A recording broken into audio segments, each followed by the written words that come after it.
গত ১৩ জুন ইরানে হামলা চালায় ইসরায়েলি বাহিনী। আগ্রাসন চলে দেশটির সামরিক ঘাঁটি, পারমাণবিক আর জ্বালানি স্থাপনায়, এমনকি আবাসিক এলাকাগুলোতেও। টানা ১২ দিন ধরে চলা অপারেশন রাইজিং লায়নে প্রাণ হারান শীর্ষস্থানীয় কয়েকজন সামরিক কর্মকর্তা, পরমাণু বিজ্ঞানী এবং বেসামরিক নাগরিক। যুদ্ধ চলাকালে ইরানের বিমান বাহিনী দফায় দফায় আকাশ প্রতিরক্ষা অভিযান চালিয়েছে বলে দাবি করেছেন কমান্ডার ব্রিগেডিয়ার জেনারেল হামিদ বাহেদি। তার দাবি, শত্রুপক্ষের একাধিক ড্রোন ধ্বংসের পাশাপাশি যুদ্ধবিমান প্রতিহত করা হয়েছে। শত্রুদের নির্ধারিত লক্ষ্যভেদও ব্যর্থ করা হয়।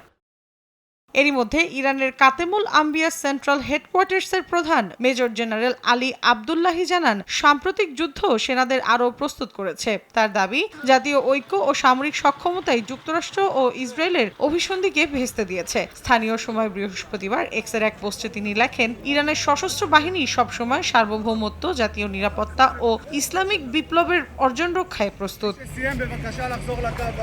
এদিকে ইরান ও কাতারের মধ্যে দ্বিপক্ষীয় সম্পর্ক জোরদার। আঞ্চলিক ও আন্তর্জাতিক ইস্যুতে প্রতিযোগিতা বৃদ্ধির লক্ষ্যে কাতারের আমির শেখ তামিমের কাছে বার্তা পাঠান ইরানের প্রেসিডেন্ট মাসুদ পেজেশকিয়ান। এ বিষয়ে কাতার নিউজ এজেন্সি জানায়, বৃহস্পতিবার সকালে লুসাইল প্রাসাদে আমিরের কাছে বার্তাটি পৌঁছে দেন ইরানের পররাষ্ট্রমন্ত্রী আব্বাস আরাকচি।